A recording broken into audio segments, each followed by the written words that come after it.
Voilà, bonjour et bienvenue sur l'espace dédié au site mécaniqueuniverselle.net, le site qui vise à démontrer que l'humanité dans son ensemble cherche à atteindre son ultime perfection. L'humanité a un sens, une orientation, et elle évolue vers cet état de perfection euh, que mon analyse cherche à démontrer et que d'autres philosophes ont pensé au XIXe siècle, et puis même les grandes religions se sont intéressées à cette vision téléologique, prospective, c'est-à-dire l'étude des fins dernières de l'humanité. C'est le cas de l'idée, euh, euh, selon les grandes religions, qui pensent que l'humanité va vers l'apocalypse, c'est-à-dire le moment où l'homme n'est plus un loup pour l'homme, où le loup se couche avec l'agneau, l'enfant avec le serpent, etc. Donc, cet état où il n'y a plus de danger, où on a atteint peut-être l'état d'enfance dont parle Nietzsche, justement. Ce dernier état, cet état de naïveté, de simplicité et de bonté que voilà. Donc l'humanité va vers cette finalité. Selon moi, c'est une obligation. On ne peut pas ne pas aller à, à cette finalité-là. Tout ce que nous faisons nous y conduit. Et même le pire, même par le mal, en fait, le mal nous oblige à travailler contre lui, à lutter contre lui de plus en plus jusqu'à l'éradiquer totalement. Et donc, il y a un moment où on l'aura éradiqué. Voilà. Alors, ça, c'est pour notre futur, évidemment, ça concerne les siècles prochains. Il faudra peut-être 2, 3, 4, 5 siècles pour atteindre cet état de perfection. Mais c'est notre finalité. L'humanité atteindra cet état de paix universelle, de fraternité absolue, de fin de frontières, de l'homme qui n'est plus un loup pour l'homme, où l'homme n'a plus vit dans un monde où il n'y a plus aucun danger, et donc il est dans une sérénité absolue. Son esprit n'est plus sur le qui-vive, il est dans une paix totale. Et cet état de paix, cet état de sérénité, c'est l'accession à l'extase. Et l'extase, c'est ce que toutes les grandes religions, soit les religions abrahamiques, euh, soit les religions de l'autre côté liées à l'hindouisme, visent à atteindre, ou au moins l'ont déchiffré. Voilà, c'est dans le bouddhisme, c'est le nirvana que l'homme doit chercher à atteindre. Et le nirvana, c'est cet état d'extase en réalité, de pure contemplation. Un état où on est absolument présent au monde, on est dans la vie absolue. Le cerveau ne peut plus se projeter dans le futur. Donc il faut que tout ait été réalisé. Parce qu'on a besoin de se projeter dans le futur pour construire l'humanité. C'est une nécessité qu'on sorte de l'état de présent immédiat, justement pour pouvoir anticiper, dire demain je vais faire ça, etc. Voilà, il faut pouvoir se projeter pour faire la Tour Eiffel, pour faire les pyramides, pour faire, je ne sais pas, pour construire tout ce qu'on construit. On est obligé de se projeter. Mais quand l'humanité sera achevée, on n'aura plus besoin de se projeter. Donc il y a tout un tas d'étapes encore à franchir pour atteindre un moment où déjà il faudra dépasser l'obsolescence programmée, il faudra que les objets soient immortels, qu'on n'ait pas besoin de construire les choses, qu'on n'ait plus besoin de construire, qu'on ait réalisé ce paradis terrestre en réalité. Et ce paradis terrestre, évidemment, c'est pas faire des buildings de 1000 mètres de hauteur, parce que c'est tout un travail pour entretenir tout ça, pour faire tourner les choses technologiques. Donc on reviendra à quelque chose. L'humanité devra comprendre que c'est pas son intérêt qu'il fallait passer par toute cette hyper-technologie pour créer, mais qu'une fois tout ça résolu, on parvienne à faire un paradis, mais simple, dans la simplicité, un paradis absolu et simple de cette planète. Et là, je pense que l'humanité parviendra à ça. Et à ce moment-là, ben, l'homme vivra dans un contexte harmonieux, etc. Et sans peur, sans crainte, parce que c'est ce à quoi amène l'état d'extase, voilà, de nirvana, de béatitude, d'éveil, peu importe comment on appelle cet état-là. Voilà, alors, donc je vais reprendre la lecture de l'analyse, lecture du livre de la série Karl Marx aujourd'hui sur France Culture, l'émission Avec philosophie, donc qui est voilà, et c'était l'épisode 3 sur 4, et c'est vers la fin de cet épisode, je voulais commenter un petit peu des choses qui me paraissaient intéressantes. Donc on va reprendre, c'est la deuxième vidéo, vous avez une vidéo avant, et on reprend Tout avec... profit. Marx s'est trompé là-dessus. Le capitaliste se débrouille très bien. On décolonise, malgré les réserves que vient de dire Isabelle Garot. On donne un peu plus de salaire à plein de salariés, même si la théorie de la plus-value, m'avez-vous expliqué, demeure. Et puis, les profits vont pas trop mal. Donc, Voilà. Alors, donc, pour Karl Marx, le capitalisme est voué à finir, quoi. On en finira avec le capitalisme. Et il a raison sur la durée. Effectivement, là, ce que Géraldine Moulman dit, elle parle de courte durée, de l'immédiat. Aujourd'hui, effectivement, le capitalisme se porte encore à peu près bien, même s'il est extrêmement contesté, etc. Et que les choses peuvent changer très très rapidement en réalité. Et donc, il est voué à l'extinction, parce que par sa propre nature engendre de quoi l'abus d'autrui, l'abus de la planète, etc. Donc, il y a quelque chose qui devra cesser. Quoi qu'il arrive, on dépassera le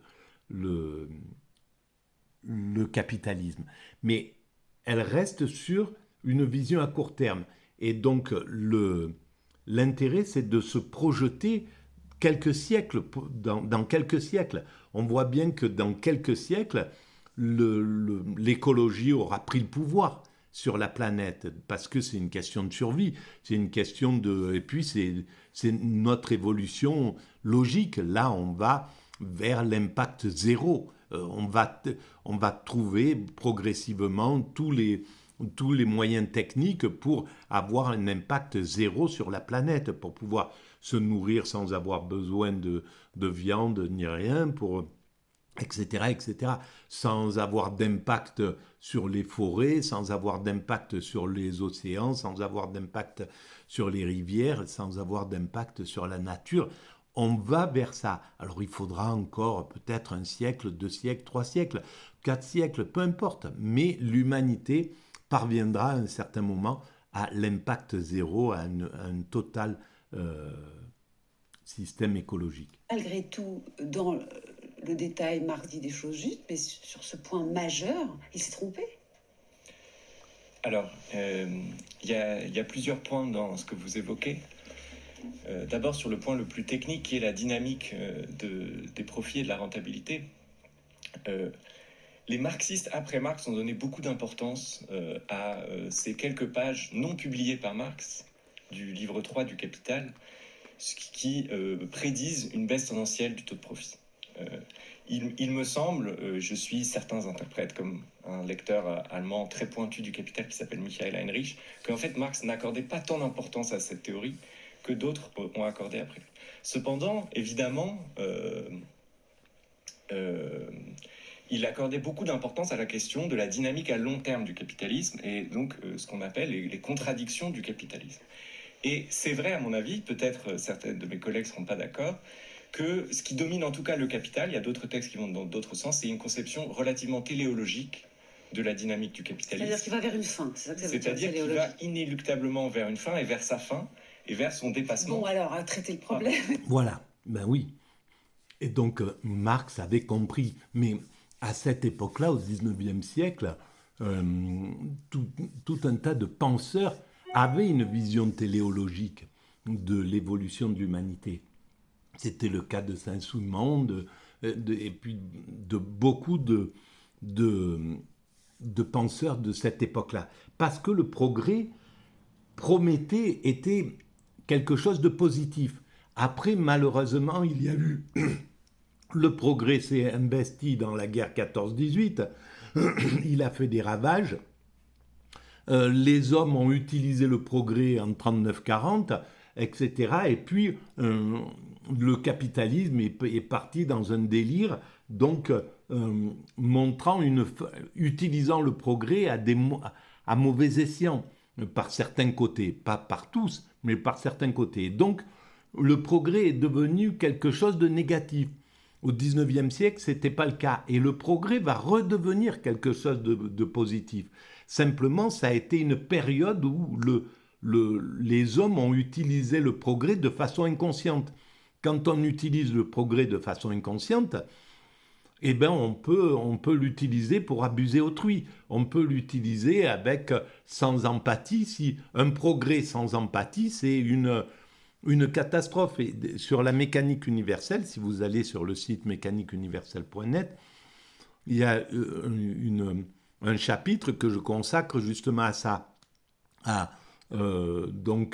technique sans sentiment, ce que ça donne, etc.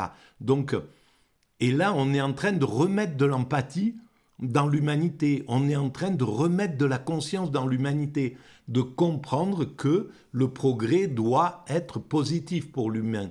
Et donc, on est en train de faire tout ce travail-là. Donc, on va sortir de ce siècle, en gros, on pourrait dire, entre 1900 et 2000, le siècle de l'abus, en somme, du progrès. Et on va commencer à sortir de cet abus, mais il faut un peu du temps parce que l'humanité, elle a... Vous essayez de le sauver, là, du problème, ou bien vous pensez que oui, là, il s'est un peu trompé avec son approche téléologique? Je pense qu'il s'est un peu trompé avec son approche téléologique. Eh bien, je ne suis pas d'accord avec ça. Il ne s'est pas trompé avec son approche téléologique. Simplement, il n'est pas sur la même mesure de temps que ses intervenants. Géraldine Mühlmann et puis la personne avec qui elle parle voient le monde sur l'immédiat, à court terme et éventuellement moyen terme. Mais si on regarde à long terme, sur 1, 2, 3, 4, 5 siècles, on voit que ça n'a plus rien à voir. On est obligé d'atteindre un moment où on aura la vision téléologique est juste. Sa vision téléologique est juste. Qui, à mon avis, repose pas tant pour lui sur la baisse tendancielle du taux de profit que sur une autre théorie qui est ce qu'il appelle la socialisation, la tendance inhérente du capital à se socialiser. Ça, il l'a vu. Voilà, ça fait partie de l'évolution de l'humanité. Le capital, et on le voit là, le capitalisme est obligé de se socialiser. Il ne peut plus continuer comme ça. Là, il va dans l'abus absolu parce qu'il est dans la toute-puissance. On parle des États-Unis et de ses satellites. Ils sont tombés dans un état de toute-puissance qui devient complètement obscène. Et là, le monde entier les regarde dans ce délire de toute-puissance dont ils ne peuvent pas sortir eux-mêmes parce qu'un un dominant qui a la toute-puissance, il ne peut pas décider de lui-même dire « bon, j'arrête d'abuser tout le monde, de profiter de tout seul, je vais sortir de ce mécanisme-là et je vais partager ». C'est impossible dans un système de dominant qui est boosté par ses testostérones. Il est obligé d'attendre que quelqu'un l'arrête. Alors, dans un village où si c'est un voyou, un tout-puissant qui monte progressivement dans la voyoucratie et qui devient de plus en plus tout-puissant, ben à un certain moment, c'est soit les gendarmes qui l'arrêtent, soit il se fait tuer, soit voilà, il est neutralisé d'une certaine manière. On le laisse, il ne peut pas monter comme ça, il ne peut pas rester dans la toute-puissance parce que c'est trop pénalisant pour l'ensemble de l'humanité. Et c'est la même chose pour le capitalisme actuel. Là, il est trop dangereux pour l'humanité, sa toute-puissance des Américains. Donc, il y a quelque chose qui est en train de se jouer pour faire baisser cette toute-puissance. Et cette toute-puissance, eh ben, elle va régresser, elle va refluer, à mon sens. Voilà. Bon, je vais arrêter là pour cette deuxième vidéo. Et puis, on va continuer dans la prochaine. Alors, si vous trouvez que ces vidéos ont un peu d'intérêt pédagogique et universel, si vous pensez qu'il est important que l'humanité prenne conscience de ce qu'elle réalise inconsciemment, eh bien, vous pouvez mettre des pouces, vous pouvez vous abonner, vous pouvez envoyer le lien à vos amis, vous pouvez diffuser l'idée, vous pouvez aller visiter la mécanique universelle, et tout ça, ça augmente la visibilité de ce travail. Voilà. Je vous remercie de votre écoute, et puis je vous dis à très bientôt.